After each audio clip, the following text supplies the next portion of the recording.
ബജറ്റിന്റെ ബാക്കി പത്രം ചർച്ചയിലേക്ക് മടങ്ങിയെത്താം. നമ്മോടൊപ്പം ശ്രീ എ സമ്പത്തും ഇപ്പോൾ ചർച്ചയിൽ ഡൽഹി സ്റ്റുഡിയോയിൽ നിന്ന്.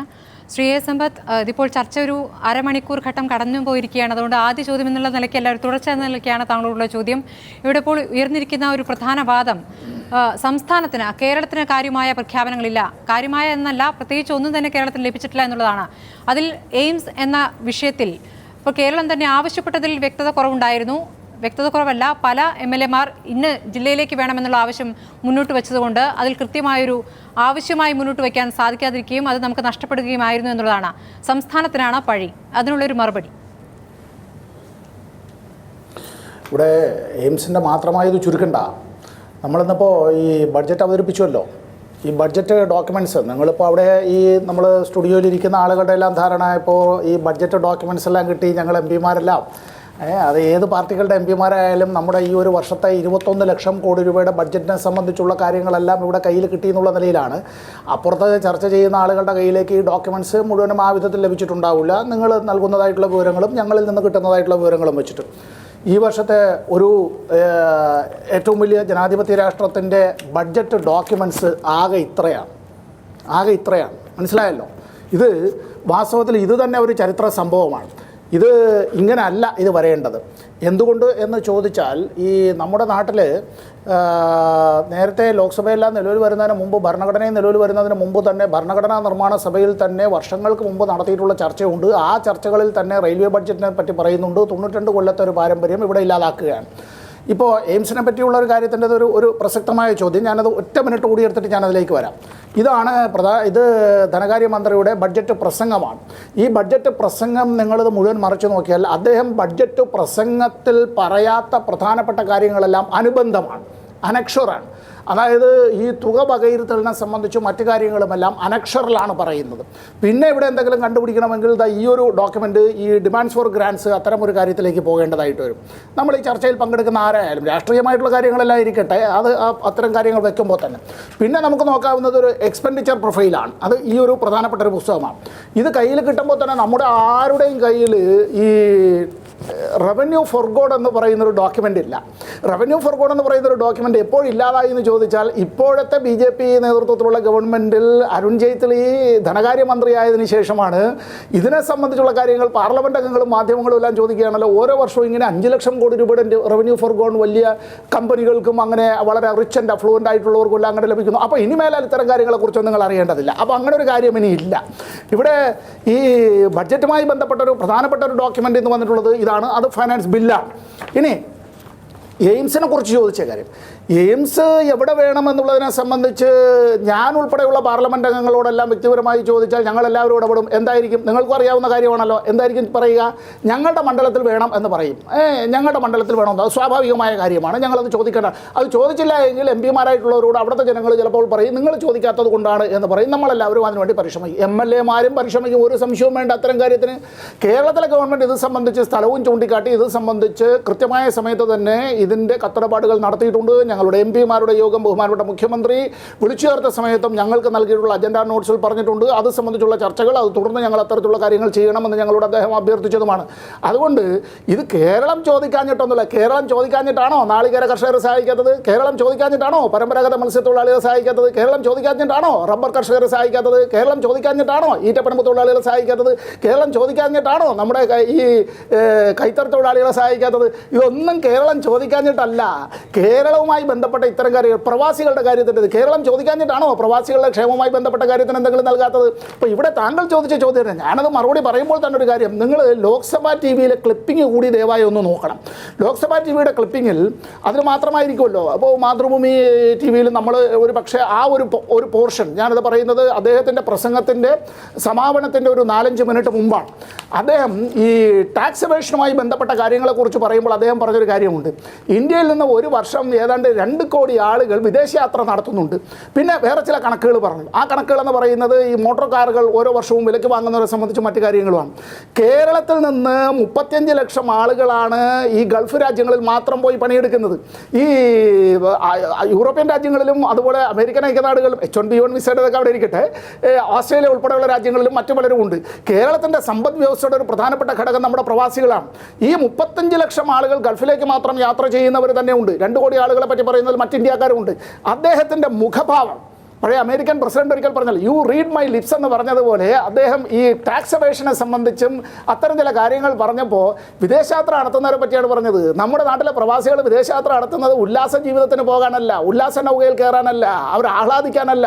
നാട്ടിലൊരു പണി കിട്ടാത്തത് കൊണ്ട് അവരൊരു തൊഴിൽ നേടി വിദേശ രാജ്യത്ത് പോയി പതിറ്റാണ്ടുകൾ പണിയെടുത്താണ് ഒരു ജീവിതം കരിപ്പിടിപ്പിക്കുന്നത്.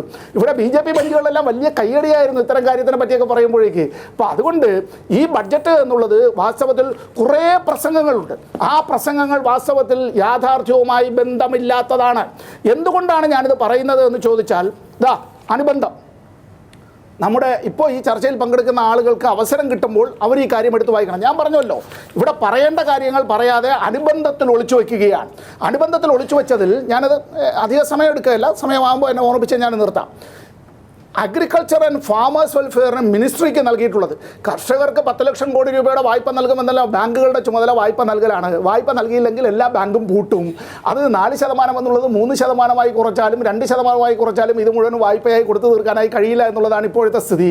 അതിൻ്റെ കാരണം എന്നുള്ളത് ഇവിടെ മാതൃഭൂമി ടിവിയുടെ സ്റ്റുഡിയോയിൽ വന്നതിന് ശേഷം തന്നെ എൻ്റെ കയ്യിൽ കിട്ടിയ ഈ ഇന്ത്യൻ എക്സ്പ്രസിൻ്റെ ഡൽഹി എഡിഷൻ, ഈ ഡൽഹി എഡിഷൻ ജനുവരി 11 തീയതി ഉള്ളതാണ്. എക്കോണമിയെക്കുറിച്ചാണ് അവർ പറഞ്ഞിട്ടുള്ളത്. ഇതിൽ unaccounted 3 to 4 lakh crore came into 60 lakh accounts official എന്ന് പറഞ്ഞിട്ട് ഒരു വാർത്ത. യാദൃശ്ചികമായി ഞങ്ങളിപ്പോൾ ഇവിടെ ഭക്ഷണം കഴിച്ചപ്പോൾ എൻ്റെ മുമ്പിൽ കിട്ടിയ ഒരു പത്രത്തിൽ നിന്നാണ് ഞാനിതെടുത്ത് കാണിക്കുന്നത്. ഈ പ്രസംഗത്തിൽ എവിടെയെങ്കിലും എത്ര കോടി രൂപയുടെ കള്ളപ്പണം അങ്ങനെ വന്നിട്ടുണ്ട് എന്ന് പറയുന്നുണ്ടോ? വാസ്തവത്തിൽ ഡിമോണിറ്റൈസേഷനുമായി ബന്ധപ്പെട്ട ഒരു കാര്യത്തിൽ ഇപ്പോഴും കൃത്യമായ ഒരു കണക്ക് റിസർവ് ബാങ്കിന് പറയാനായി കഴിയുന്നില്ല, കേന്ദ്ര ധനകാര്യമന്ത്രിക്കും പറയാനായി കഴിയുന്നില്ല. ഇവിടെ നിങ്ങൾ മറ്റൊന്ന് നോക്കൂ, ഈ നോർത്ത് ഈസ്റ്റേൺ റീജിയൻ്റെ ഡെവലപ്മെൻറ്റിനെ സംബന്ധിച്ച് പറയുന്നത് അനുബന്ധത്തിലാണ് കണക്ക് പറയുന്നത്. വകയിരുത്തിയിട്ടുള്ള തുകയെ സംബന്ധിച്ച് മണിപ്പൂർ ഉൾപ്പെടെയുള്ള സ്ഥലങ്ങളിൽ ഉണ്ടായിട്ടുള്ള വിവിധ കലാപങ്ങളും സംഘർഷങ്ങളും ആ പ്രദേശത്തിൻ്റെ വികസന പ്രവർത്തനങ്ങൾക്ക് കേന്ദ്ര ഗവൺമെൻറ് സഹായമില്ല എന്ന് പറഞ്ഞുകൊണ്ടാണ്. കഴിഞ്ഞ വർഷം അനുവദിച്ചിട്ടുള്ളതിൽ നിന്ന് കാര്യമായ വർധനവില്ല, വളരെ നേരിയമായ വർധനവ് മാത്രമേ ഉള്ളൂ. മിനിസ്ട്രി ഓഫ് റൂറൽ ഡെവലപ്മെൻറ്റ് നൽകിയിട്ടുള്ളത് വളരെ നാമമാത്രമായ വർധനവാണ്. ഇനി വേറൊന്നും കൂടി ഞാൻ പറയാം, അർബൻ ഡെവലപ്മെൻറ്റിൻ്റെ കാര്യത്തിൽ അവിടെ പോലും വാസ്തവത്തിൽ കഴിഞ്ഞ വർഷത്തേക്കാൾ വെറും 2000 കോടി രൂപയുടെ വർധനവാണുള്ളത്. സോഷ്യൽ സെക്ടേഴ്സിൽ വാസ്തവത്തിൽ കാര്യമായ വർധന ഉണ്ടായിട്ടില്ല. ഇനി വേറൊരു കാര്യം കൂടി, പ്രധാനമന്ത്രി ഗ്രാമീണ സഡക് യോജന PMGSY, ഈ PMGSYയിൽ ധനകാര്യമന്ത്രി പ്രസംഗത്തിൽ പറഞ്ഞു പ്രതിദിനം 73 കിലോമീറ്റർ അങ്ങനെ പണി ചെയ്ത് പൂർത്തിയാക്കുന്നതാണ് 2011 മുതൽ 14 വരെ നടന്നിട്ടുള്ളത്. ഈ വർഷം വിഭാവന ചെയ്യുന്നത് 131 കിലോമീറ്ററാണ് എന്ന് പറയുന്നു. ഇത് പറയുന്ന മന്ത്രി തന്നെ വകയിരുത്തിയിട്ടുള്ള തുക എത്രയെന്ന് കേട്ടാൽ നിങ്ങൾക്ക് തന്നെ വളരെ കൗതുകകരമായി തോന്നാനിടയുള്ളൊരു കാര്യമാണ്. ഇവിടെ 1 രൂപയുടെ പോലും വർധനവ് വാസ്തവത്തിൽ വരുത്തിയിട്ടില്ല. 19,000 കോടി രൂപ 2016-17 ബഡ്ജറ്റ് എസ്റ്റിമേറ്റ്, 19,000 കോടി രൂപ 2016-17 റിവൈസ്ഡ് എസ്റ്റിമേറ്റ്, 19,000 സൂക്ഷ്മമായി പരിശോധിച്ച് ഒരുപാട് ഘടകങ്ങളിലൂടെ കടന്നു പോയിരിക്കുകയാണ്. ശ്രീ കുഞ്ഞിക്കണ്ണൻ, താങ്കൾക്ക് മറുപടി പറയാം. താങ്കൾ പറഞ്ഞതിൽ നിന്ന് നേരെ വിഭിന്നമാണ്. പ്രധാനപ്പെട്ട കാര്യങ്ങൾ അനുബന്ധത്തിൽ ചേർത്തുകൊണ്ടാണ് അതിപ്പോൾ വായിച്ച് കഴിയുമ്പോഴാണ് പല കാര്യങ്ങളും അറിയുന്നത്. അല്ല, ഈ ബജറ്റ് എന്ന് പറഞ്ഞാൽ എത്ര പേജ് ഉണ്ടാവും എന്ന് എന്നെക്കാൾ നന്നായിട്ട് സമ്പത്തിന് അറിയാലോ. ബഹുമാനപ്പെട്ട സമ്പത്ത് ഇപ്പോൾ ഒരു 5000 പേജെങ്കിലും ഉണ്ടാവും ഒരു ബജറ്റിൻ്റെ ഡീറ്റെയിൽസ് എടുത്താൽ. അത് മുഴുവൻ പാർലമെൻറ്റിൽ വായിക്കാൻ പറ്റുമോ? അതിലെ പ്രധാനപ്പെട്ട സംഗതികൾ, അത് പ്രധാനപ്പെട്ട ഒരു കാര്യവും ധനകാര്യമന്ത്രിക്ക് മറച്ചു വെക്കാൻ പറ്റത്തില്ല. കാരണം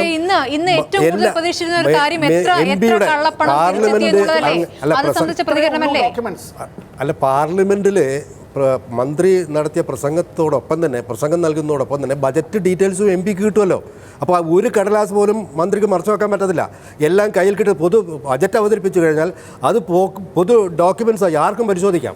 അപ്പോൾ ഇല്ലാത്ത കാര്യം ഈ മൈതാന പ്രസംഗം നടത്തുന്നത് പോലെ ജനങ്ങളുടെ കണ്ണിൽ പൊടിയിടുന്നതിന് വേണ്ടി കേന്ദ്ര സർക്കാരിനെ പഴിചാരുന്നതിന് വേണ്ടി ഒരു പൊതുവായ പ്രസംഗം നടത്തി എന്നതിൽ കവിഞ്ഞ് ഒരു പോയിന്റും അതിനകത്ത് നേടി എന്ന് പറഞ്ഞാൽ കള്ളപ്പണം തടയുന്നതിന് വേണ്ടിയിട്ടുള്ള സുപ്രധാനമായിട്ടുള്ള ഒരു ഘട്ടമാണ് കടന്നിട്ടുള്ളത്. ഈ നിക്ഷേപത്തിൽ വന്നിട്ടുള്ള 95% മരവിപ്പിച്ച നോട്ട് ബാങ്കിലേക്ക് തിരിച്ചു വന്നിട്ടുണ്ട്. ആ പണം മുഴുവൻ വെള്ളപ്പണമാണെന്ന് ആർക്കും അറിയാൻ പറ്റില്ല. അതുകൂടെ നേരത്തെ പറഞ്ഞല്ലോ, 18 ലക്ഷം എന്നാണ് പറഞ്ഞത്. 22 ലക്ഷം നിക്ഷേപകരുടെ കണക്കിൽപ്പെടാത്ത കാശ് നിക്ഷേപിച്ച് ആ കാശിൻ്റെ കാര്യങ്ങൾ പരിശോധിച്ചുകൊണ്ടിരിക്കുകയാണ്. ആ പരിശോധന തീരുമ്പോൾ എത്ര കള്ളപ്പണം ഉണ്ടാകും എന്ന് ഈ പരിശോധന തീരുമെന്ന് എപ്പോൾ പറയാൻ പറ്റുന്നില്ല. പക്ഷേ നോട്ട് നിരോധനവുമായി ബന്ധപ്പെട്ട ബുദ്ധിമുട്ടുകൾ അടുത്ത വർഷത്തോടെ അവസാനിക്കുമെന്ന് പറയുന്നുണ്ട്. അങ്ങനെ പറയുന്നുണ്ട് ജെയ്റ്റ്ലി. ഈ ബഡ്ജറ്റിൽ അംഗീകരിച്ച ഒരു കാര്യമുണ്ട് ഈ ഡിമോണിറ്റൈസേഷനുമായി ബന്ധപ്പെട്ട്.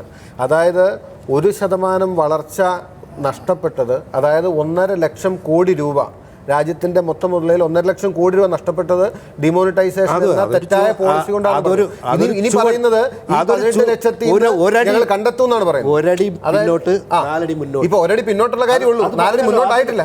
ഒരടി പിന്നോട്ട് പ്രധാനമന്ത്രി നവംബർ 8 തന്നെ പറഞ്ഞല്ലോ അല്പം വിഷമം ഉണ്ടാവും, പ്രയാസമുണ്ട്. പ്രയാസം മാത്രമേ പറയരുതല്ലോ. അല്ല, ഞാൻ പറഞ്ഞല്ലോ ക്യൂ ആണ്, ബാങ്കുകൾക്ക് മുമ്പിൽ ക്യൂ ആണ്, കാശ് കിട്ടാനില്ല, ATM മുമ്പിൽ ക്യൂ ആണ്. ഇതൊക്കെ അനുഭവിച്ചത് നമ്മൾ കണ്ടതുമാണ് ഒരു ഘട്ടം വരെയെങ്കിലും. അതൊരു വലിയൊരു ചികിത്സ, ഒരു വലിയൊരു ഓപ്പറേഷൻ. ആ ഓപ്പറേഷൻ കഴിഞ്ഞാൽ കുറച്ച് പ്രയാസം ഉണ്ടാകും, നടക്കാൻ ബുദ്ധിമുട്ടുണ്ടാകും. ഞാനൊരു മേജർ ശസ്ത്രക്രിയക്ക് വിധേയനായ ഒരാളാണ്. എനിക്കൊരു ഒരു വർഷം വരെ നടക്കാൻ പോലും കഴിഞ്ഞിരുന്നില്ല. ഇപ്പോ ആ ഓപ്പറേഷന് മുമ്പത്തേനേക്കാളും കൂടുതൽ ഇപ്പോഴത്തെ ആരോഗ്യാവസ്ഥ എന്നറിയാമല്ലോ. അതുപോലെ സാമ്പത്തിക രംഗത്ത് ഇപ്പോൾ ഒരു പ്രയാസവും നമുക്ക് നേരിട്ട് ജനങ്ങൾക്ക് അനുഭവിക്കാൻ ഇല്ല. പ്രേക്ഷകർക്കും ചോദിക്കാനുണ്ട്. ഒരു ഇടവേളയ്ക്ക് ശേഷം നിങ്ങളിലേക്ക് വരാം. അടുത്ത നിങ്ങളിലേക്കാണ്. ഇടവേളയ്ക്ക് ശേഷമാണ്.